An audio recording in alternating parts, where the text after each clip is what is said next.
pas le doigt, lance la télé électrique. Les cartes magiques, manager sera roi de l'énigme.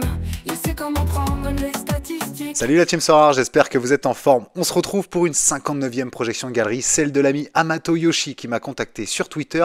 Une galerie assez conséquente en quantité, je pense qu'il est temps de faire un petit ménage de printemps. Fin des championnats européens oblige, préparation de la prochaine saison. Vous allez voir qu'il y a de quoi optimiser tout ça, il va falloir vendre pas mal de choses. Regardons comment faire. C'est un joueur majoritairement NBA, on le voit ici, 3000 € de galerie, mais si on regarde que le foot, il a 952 €, il a plus de 1290 cartes limited, 119 cartes rares. Si on se concentre sur le foot, par contre, c'est un peu plus de 500 cartes, il a gagné plus de 106 récompenses, une win, à savoir si c'est en foot ou en basket. En tout cas, on va se concentrer vraiment que sur le foot aujourd'hui, essayer de lui faire un petit tri dans sa galerie, on va regarder ce qu'il nous dit. Voici donc son état des lieux, il a 538 cartes limited, une moyenne par carte de 1,72 €, c'est pas énorme, c'est un supporter de la Juve et de Monaco, il suit principalement la MLS, l'Autriche, les Pays-Bas, ses stacks Monaco off, Rapid de Vienne in et off, la Z et Twente, ses objectifs, anticiper la saison prochaine surtout, il aimerait avoir une galerie plus pertinente, un peu moins fouillie, c'est un bordel sans nom, écoute j'ai un peu vu la mienne donc ça va, ne plus remettre d'argent dans le jeu, oui c'est peut-être une utopie, mais en tout cas ça reste un objectif, on va essayer de t'en faire gagner déjà un peu, stabiliser sa galerie pour participer à toutes les compétitions off de manière stable et efficace, agir de manière pragmatique sur les compétitions in, il a fait effectivement une sélection MLS in où il pense avoir pas trop mal géré ses achats. Il veut être opérationnel en octobre pour jouer une champion ou une challenger in à moindre coût. Il galère à faire ses teams. Hein. Il est team daron, tout comme moi. Oui, la vie de famille, effectivement, ça prend du temps. Et team NBA parce que j'imagine qu'au vu de sa galerie, il passe beaucoup de temps aussi en NBA. Si possible, il aimerait avoir une off Juve juste pour le kiff. Voyons si j'arrive à de la dégager. Au niveau de la répartition de galerie, Champion 23%, Chal 11%, Contender 24% et MLS effectivement 42%. On voit que tu as investi sur les in.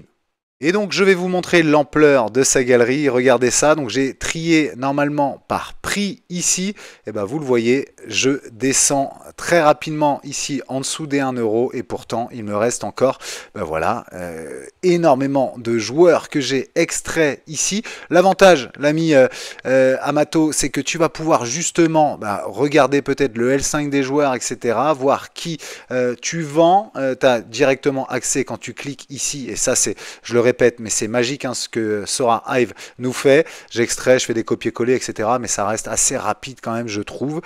Et donc, tu as toutes les infos de tes joueurs ici, classés par prix, avec Léo Messi qui est le plus cher. Je sais que tu l'as en classique, mais les prix sont automatiquement pris en in, même si la carte est en classique. Ça, je sais que Sora Hive l'a en tête. En tout cas, je t'ai tout mis ici. Maintenant, je ne me suis pas amusé à te dire quel joueur il fallait vendre, etc.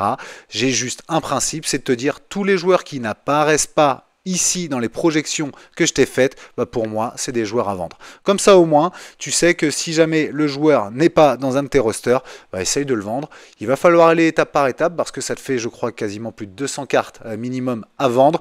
Mais bon, c'est comme ça, si jamais on veut tirer un petit bénéfice. On commence avec la MLS in. J'ai vu effectivement que tu avais très bien investi, c'est hyper bien réparti. Je trouve que tu as beaucoup de def et mid in season par contre, mais peu d'attaquants de qualité. Moi, je réfléchirais justement à comment vendre peut-être un peu de défenseurs que tu as en trop, que je n'ai pas mis ici. Alors, ils coûtent 1 €, 1,50 € parfois, mais ça te fait toujours ça pour aller chercher un peu plus d'attaquants, je pense, de qualité. On le sait, la MLS, c'est surtout un championnat très offensif. Ça va aller de mieux en mieux pour les attaques avec des joueurs justement qui ont pris le pli et qui s'acclimatent beaucoup plus, donc je pense que tu as moyen de venir plutôt jouer ici sur des attaquants de qualité plutôt que sur des défenseurs. Au niveau de ta classique, je garde tous tes gardiens remplaçants, même si tu as beaucoup d'autres gardiens. J'ai vu que tu avais 16 gardiens au total en classique, en MLS. Idem pour le def et milieu classique, tu en as beaucoup, mais qui ne valent plus grand-chose. Moi, je testerai d'en envoyer certaines justement en vente chaque semaine ou alors de tout envoyer à un trader parce que tu as beaucoup de cartes. J'ai juste sélectionné celles qui pour moi étaient jouables et te permettaient d'avoir un roster de qualité.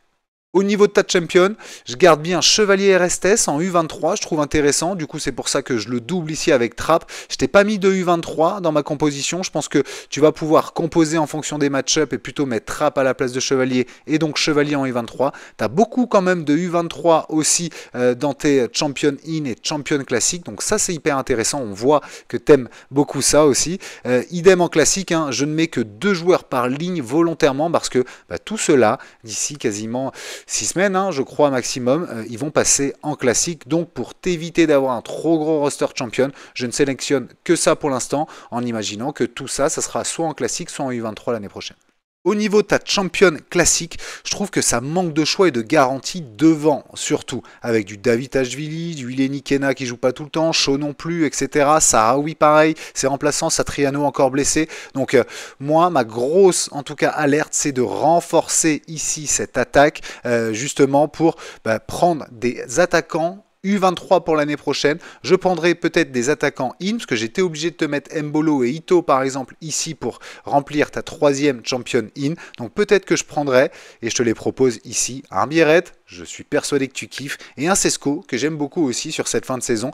Donc je prendrai ces 2 joueurs-là en in-season pour les avoir encore U23 l'année prochaine.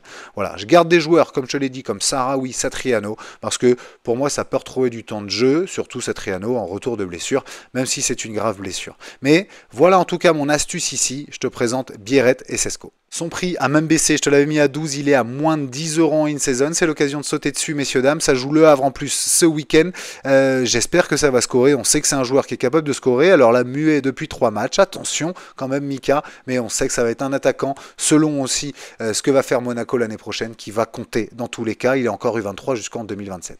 Et Sesko, parce qu'en plus il est international slovène, donc ça peut jouer aussi sur certaines midweek. Il est à 11 € en in-season.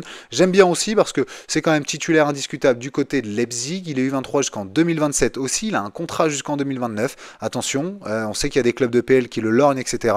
C'est un joueur qui marque quand même assez régulièrement. Voilà, donc j'aime beaucoup Sesko et je me dis que c'est gage de garantie selon les match-ups de Leipzig aussi, même si Leipzig je trouve assez décevant cette année. Sait-on jamais, si ça reste à Leipzig l'année prochaine, ça peut compter. Au niveau de ta chal, on voit que c'est là où tu as investi le moins. J'ai vu effectivement que tu avais quelques joueurs de 20, etc. comme tu le dis dans l'intro. Bon, je te garde bien sûr les 2 gardiens, même si Hunterstall, je crois que c'est blessé. C'est sorti à la mi-temps, je crois, au match dernier. En tout cas, je te garde ça, que 2 classiques, parce que tu as énormément de joueurs, mais par contre, il faut faire un gros tri. Donc voilà, je te garde que ça pour repartir sur bonne base en chal l'année prochaine. En contender, je sais que tu la joues aussi pas mal. On voit que tu as énormément de gardiens. Donc j'ai doublé tous les gardiens quasiment ici. Comme je te mets, je les garde tous pour jouer les weekly aussi. Ça c'est intéressant. Les caps par exemple, cap 250, cap 270. Et même une 23 avec Edel par exemple que tu as 2 fois. Tu l'as en in et tu l'as en classique si je dis pas de bêtises. Donc oui, je garde vraiment tous tes gardiens parce que ça t'offre de la profondeur pour les weekly. Et puis sinon, 2 joueurs par ligne majoritairement, sinon 3 quand je trouvais intéressant les 3 joueurs, comme on le voit là, parce que bah oui, comme je te dis, ça va basculer tout ça aussi, dès que c'est en Europe, ça va basculer en classique. Maintenant, j'ai vu qu'en classique, tu avais aussi un peu d'Asia, un peu aussi avec Canales par exemple, d'Amérique du Sud, etc. Donc c'est assez éparse, donc c'est pour ça que ça ne me dérange pas de garder tout ce roster pour un roster classique l'année prochaine. Ce qui fait, tu me vois venir, que j'investis pour 725 €. J'ai pris 725 € de tes joueurs, d'accord, sur ce que tu avais du coup au total. Ça fait quand même 121 € à vendre. Maintenant, dans les 121 €, j'ai enlevé 40%. Parce que j'imagine qu'un joueur qui vaut 0,4 aujourd'hui, mais qui ne joue plus, tu vas plutôt le vendre, je te dis une bêtise, mais 0,20 centimes, etc. Donc, j'ai vraiment enlevé, tu vois, 40% de cette valeur-là pour justement te dire, bah voilà, tu pourrais récupérer au moins 121 € selon moi. Maintenant, moi, ce que je te propose, c'est d'acheter pour 90 €. Je t'ai déjà proposé Biret et Sesko ici. Alors, je vais même baisser puisque c'est plutôt 10 ici et 11 ici. Mais donc, 21 € d'investi ici. Et j'ai été voir, par curiosité, un petit stack Juventus. Alors, j'ai pris le stack de cette saison, évidemment. Est-ce que Di Gregorio sera encore le gardien l'année prochaine? Je ne sais pas. Mais en tout cas, ça coûte aujourd'hui 69 € en prenant des joueurs que j'aime bien, moi, Kalulu, Kelly, Cambiaso, Locatelli, McKennie, Thuram et Vlahovic, Conceição, parce que je pense que c'est l'acclimatation aussi, mais c'est un super joueur, moi j'aime bien le petit Conceição, et Colomoni aussi, mais qui fait banquette depuis peu. Donc je t'ai pris quand même pour te donner un ordre d'idée, ça donnerait ça, 69 € pour avoir un stack Juventus.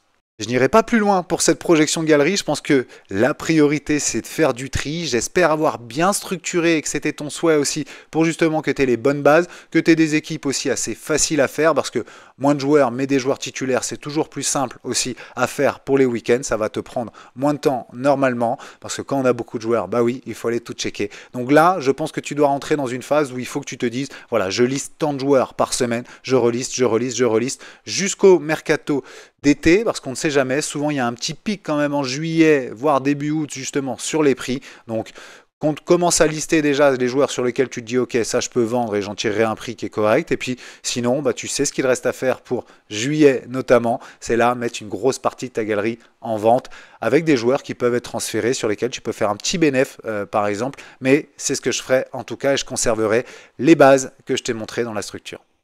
J'espère que ça vous a plu, en tout cas comme projection de galerie. On se dit à très bientôt pour la 60e déjà. À très vite, salut.